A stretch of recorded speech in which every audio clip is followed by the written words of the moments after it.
Good morning, sisters. Once again, it's a pleasure to be with you. It's Wednesday, the 27th, and today we are talking about a softening influence. So, for those who have not, maybe have missed a few studies, my name is Dorcas Wangana from Washington State, and we are doing lesson 5, and today we are on January 27, Wednesday. Continuing with the story of David, a softening influence. Yesterday we were talking about what happened after David sent and asked Nabal for help, and the response that he gave, and how David responded. So today we are going a little deeper into how he actually reacted, and we find the answers in 1 Samuel 25, verse 13, 21, and 22. And we see that, of course, David reacted for Nabal's ingratitude, and it was by telling his men to guard themselves with sword. David was getting ready to go and kill everyone in Nabal's home. He was getting ready to go and destroy, because that's how they used to do. They never left anything unless God required them to leave some things or to take some things for themselves. So he was getting ready to go and destroy Nabal. And we see that, like we mentioned yesterday, that this impulsive movement was more in harmony with the character of Saul than with that of David. But the son of Jesse had yet to learn lessons of patience in the school of affliction. So we see David was still in a school of patience. He was still learning about patience. All this time, he was a shepherd boy. He had learned a few things. He stayed in the palace for a few times and he learned a few things, and he was still to learn more. God was still preparing him to be the ruler of Israel.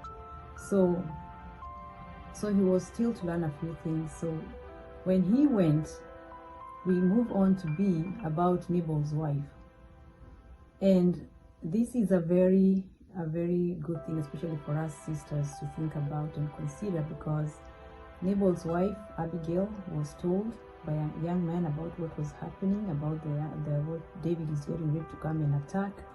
And actually, that young man told Abigail in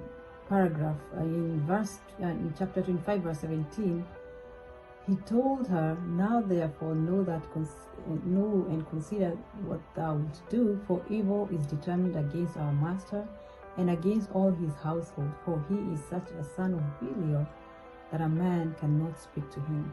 So there was no speaking to Nabal, and so he was like, use your wisdom and decide what to do.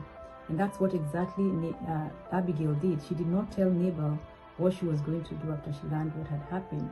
And so we see in verse 18, she says, she made haste and took 200 loaves and 2 bottles of wine and 5 sheep ready dressed and 5 measures of parched corn and 100 clusters of raisins and 200 cakes of figs, and laid them on asses.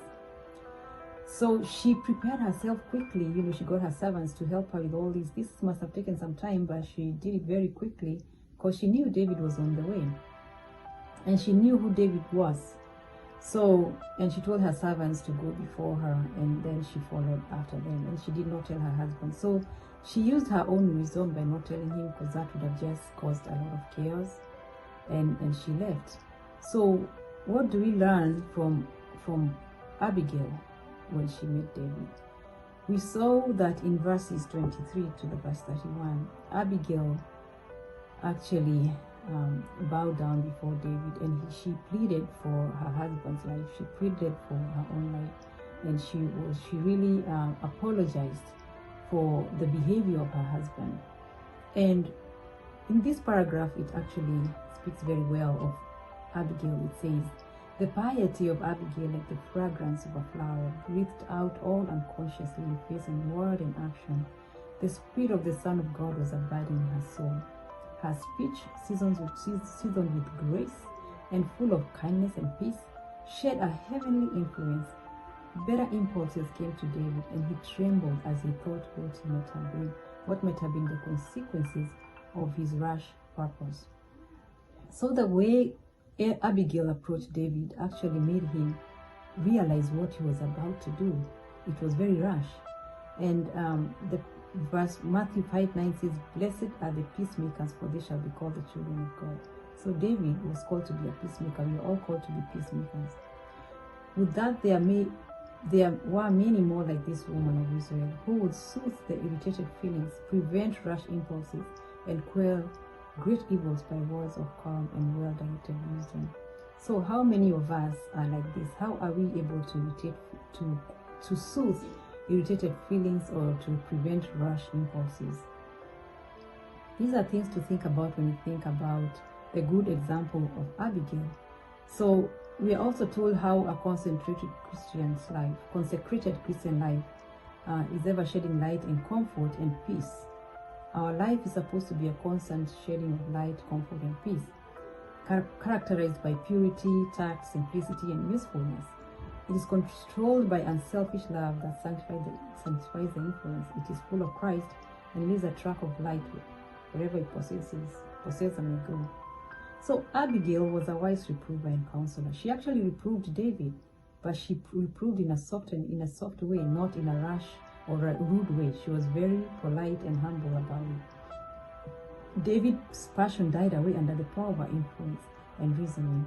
So these are very powerful words for us, especially ladies.